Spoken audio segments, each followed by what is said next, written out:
কেমন আছো বন্ধুরা? নিশ্চয়ই ভালো আছো। তোমাদের আবার সবাইকে স্বাগত আর একটা নতুন গল্পের নাম হচ্ছে ধুলোটে কাগজ। গল্পটা ভূতের কিন্তু মজাদারও। গল্পের লেখক হচ্ছেন শীর্ষেন্দু মুখোপাধ্যায়। এর আগেও শীর্ষেন্দু মুখোপাধ্যায়ের কিছু গল্প আছে, যারা শুনতে চাও তারা চ্যানেলে গিয়ে দেখতে পারো, বা আমি ডেসক্রিপশন বক্সে লিংক দিয়ে দেব, তোমরা সেখান থেকে দেখে নিতে পারো। আর ভালো লাগলে, গল্পটা ভালো লাগলে তোমরা লাইক করো, শেয়ার করো আর কমেন্ট করো। আর পুরনো যে বন্ধুরা সাথে আছো তাদেরকে ধন্যবাদ। নতুন যে বন্ধুরা শুনছো বা দেখছো তারা একটু চ্যানেলটাকে সাবস্ক্রাইব করে দিও দয়া করে। আর চলো তাহলে গল্পটা এবার শুরু করা যাক, কেমন? নিরাপদর মা মারা যাওয়ার পর তার আর কেউ রইল না। বড্ড একা পড়ে গেল সে। মাকে ভালোবাসতো খুব। মা ছাড়া কেউ ছিল না কি না। কেমন ফাঁকা ফাঁকা লাগে সারাদিন। বাড়িতে মন টিকতে চায় না মোটে। তার ঠাকুরদার আমলে এই বাড়িখানায় 5-6টা ঘর, সব পুরনো জিনিসের ঠাসা। পুরনো আমলের বাক্স প্যাঁটরা, তোরঙ্গ, কৌটো, বাউটো, রাজ্যের ন্যাকড়া ট্যাকরা, ভাঙা লণ্ঠন থেকে ডাল কুলো সবই ঢাই হয়ে আছে সারা বাড়িতে। মা যক্ষীর মতো এসব আগলে রাখত। কোন কাজে লাগবে কে জানে। কিন্তু নিরাপদ যেদিকে তাকায় অমনি মায়ের কথা মনে পড়ে আর বড্ড হু হু করে বুক।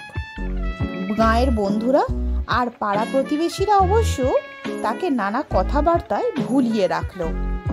শ্রাদ্ধ শান্তি মিটে যাওয়ার পর গাঁয়ের মহাজন এবং মাতব্বর পশুপতি রায় একদিন গম্ভীর মুখে এসে বললেন, ওরে নিরাপদ, বাড়িটার বিলি ব্যবস্থা কি করলি? তোর মা যতদিন বেঁচে ছিল কিচ্ছু বলিনি। অনাথা বিধবা মানুষ, তার দুঃখ বাড়িয়ে লাভ কি? কিন্তু টাকাগুলো তো আর ফেলে রাখতে পারি না। সুদে আসলে যে অনেক দাঁড়িয়ে গেছে রে। নিরাপদ হাঁ বলল, কিসের টাকা? পশুপতি রায় একখানা ধুলোটে কাগজ বের করে দেখালো। এই দেখ, তোর বাপের সই, শ্রী অক্ষয়চন্দ্র সরকার 20,000 টাকা হাওলাত নিয়েছিল বাড়ি আমার কাছে বাঁধা রেখে। সুদে আসলে 1.5 লাখ ছাড়িয়ে গেছে। বাবাকে নিরাপদর মনেই নেই। সে যখন ছোট ছিল তখন মারা যায়। বাপের শৈশবুদও তার চেনার কথা নয়। কিন্তু পশুপতি ডাকসাইটে মানুষ, তার দাপটে সবাই তটস্থ। পশুপতি রায়ের সুনাম নেই বটে, কিন্তু তার বিরুদ্ধে কেউ টু শব্দটি করার সাহস পায় না। নিরাপদ মিনমিন করে বলল, তা আমাকে কি করতে হবে? পশুপতি রায় ভুরু কুঁচকে বলল, পিতৃঋণ শোধ করা পুত্রের অবশ্য কর্তব্য। তা তুই যদি বাপের ধার 1,75,000 টাকা শোধ করে দিতে পারিস, তাহলে আর ঝামেলায় পড়তে হয় না।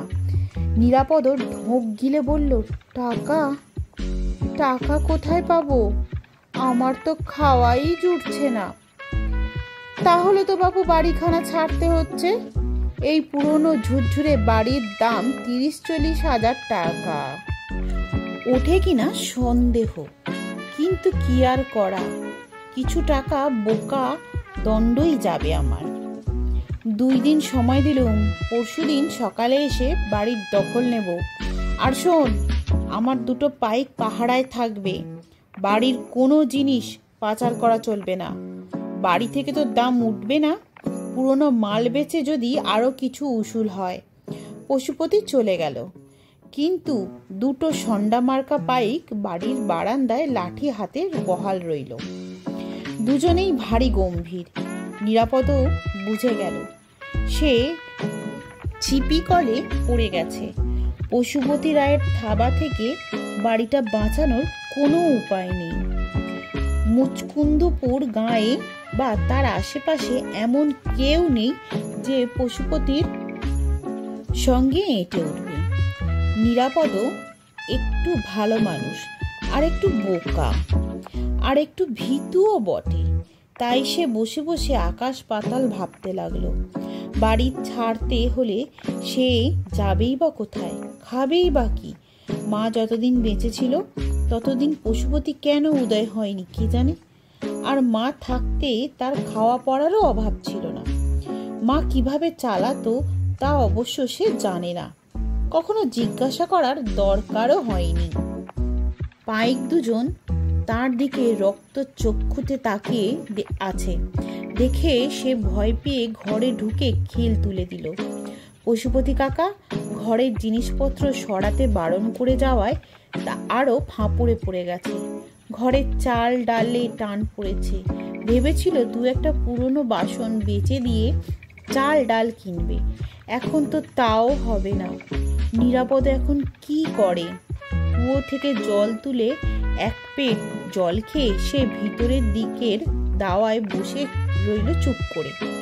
সামনের দেওয়াল ঘেরা ছোট্ট উঠোন, দুটো পিঁপে গাছ, একটা আম গাছ আর পেয়ারা গাছ। আম গাছে দুটো কাক সামনে ডাকছে। নিরাপদ মাথায় কোনো মতলব আসছে না। দুপুর গড়িয়ে যাচ্ছে, খিদে পেয়েছে, তবু দুটো ফুটিয়ে নেওয়ার গরজও নেই তার। মনটা বড্ড খারাপ। এমন সময় সদর দরজায় প্রবল নাড়ার শব্দ শুনে চমকে উঠল সে। তাড়াতাড়ি উঠে এসে দরজা খুলেই দুপা পিছিয়ে এলো নিরাপদ।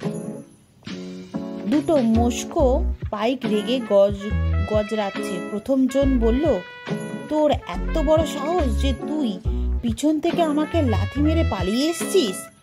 অন্যজন বলল, বেয়াদব নচ্ছাড়, তোর এত বুকের পাটা যে পিছন থেকে আমার মাথায় গাঁটটা মারলি।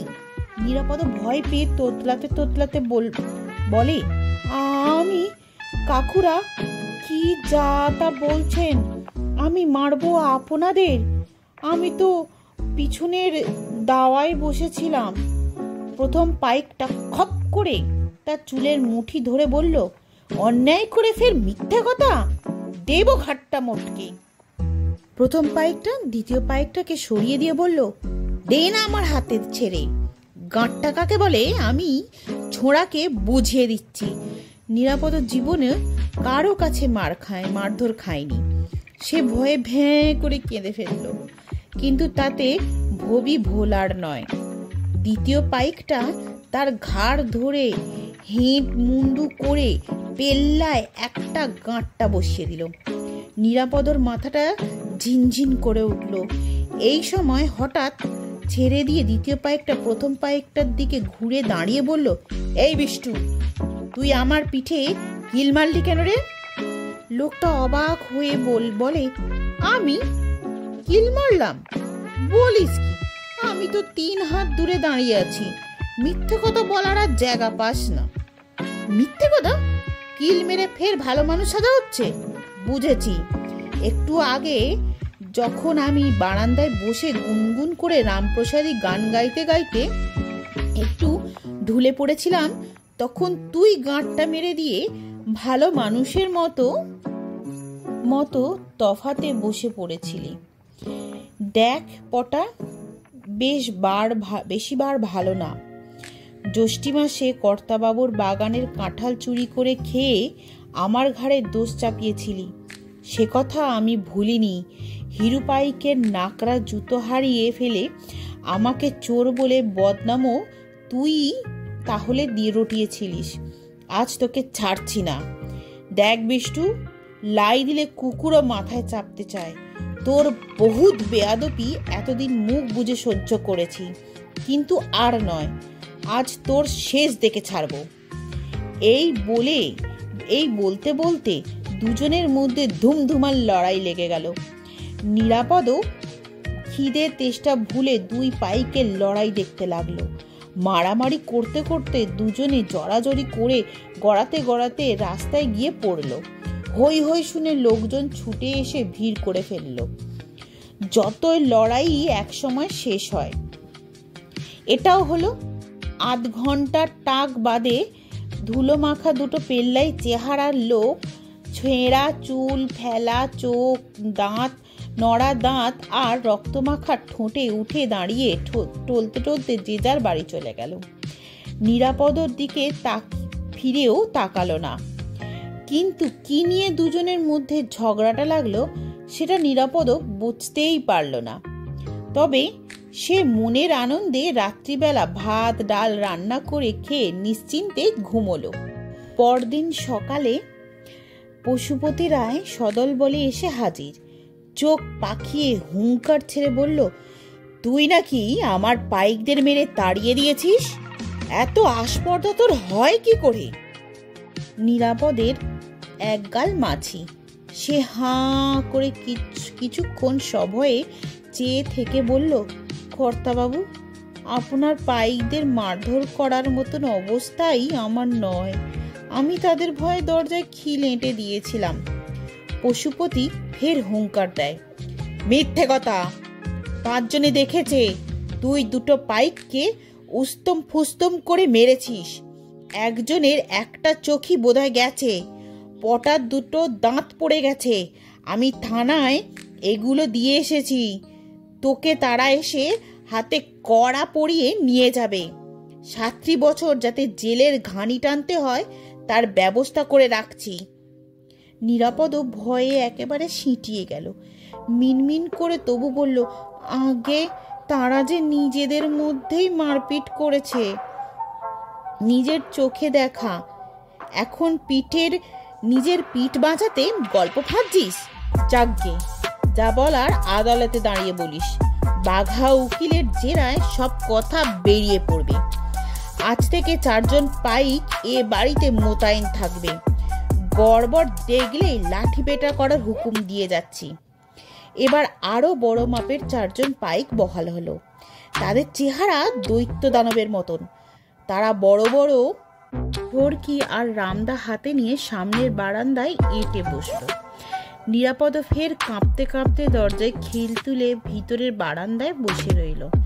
কি যে হচ্ছে কিছুই বুঝতে পারছে না সে। একটু বাদেই বাইরের দিকে প্রবল হুটোপাটি আর চেঁচামেচির শব্দ পেয়ে চমকে উঠল সে। দৌড়ে গিয়ে জানলায় উঁকি মেরে দেখলো তাতে শরীর হিম হয়ে গেল তার। দেখলো একটা 20-21 বছরের রোগাভাগা চেহারার ছেলে 4 জন দৈত্য দানবের মতো পাইককে দমাদম লাঠি পেটা করছে। পাইকরাও লাঠি সরকি দা চালাচ্ছে বটে, কিন্তু ছেলেটার তাতে কিছুই হচ্ছে না। বরং উল্টে ছেলেটার লাঠির ঘায়ে পাইকদের কারো মাথা ফাটছে, কারো কনুই ভাঙছে, কেউ হাঁটু মুড়ে বসে পড়ছে, আর সবাই মিলে আর্ত চিৎকার করছে, বাঁচাও বাঁচাও, মেরে ফেললে, কেটে ফেললে। কয়েক মিনিটের মধ্যে লড়াই শেষ। 4টে পাইক চিৎপটাং হয়ে পড়ে রইল, সাড়া নেই। ছোকরাটাকে ভারী চেনা চেনা ঠেকলো নিরাপদর, কিন্তু ঠিক চিনতে পারল না। তাড়াতাড়ি দরজা খুলে বেরিয়ে এসে সে বলল, তুমি কে ভাই? কিন্তু কোথায় কে? ছোকরার চিহ্ন মাত্র নেই, শুধু তার পরিত্যক্ত লাঠিটা পড়ে আছে বারান্দায়। লাঠিটা তুলে নিয়ে নিরাপদ হাঁ করে চেয়ে রইল। হঠাৎ শিউরে উঠে সে বুঝতে পারল ছোকরাটা হুবহু তার মতোই দেখতে। আয়নায় সে নিজের চেহারাটা যেমন দেখেছে, অবিকল সেই চেহারা, তাই এত চেনা চেনা ঠেকছিল বটে। স্তম্ভিত হয়ে সে যখন দাঁড়িয়ে আছে, ঠিক সেই সময় পুলিশের একটা জিপ এসে বাড়ির সামনে থামল। দারোগাবাবু এবং জনাচারেক সেপাই নেমে এসে থমকে দাঁড়ালো। 4 জন ভূপতিত পাইক আর তার দিকে পর্যায়ক্রমে চেয়ে দারোগাবাবু বললেন, ওহ, তাহলে যা শুনেছি তা মিথ্যে নয়। গল্পটা এখানেই শেষ হলো। বন্ধুরা, ভালো থেকো, সুস্থ থেকো, আর আবার ফিরে আসবো পরের আর একটা গল্প নিয়ে। কেমন? টাটা।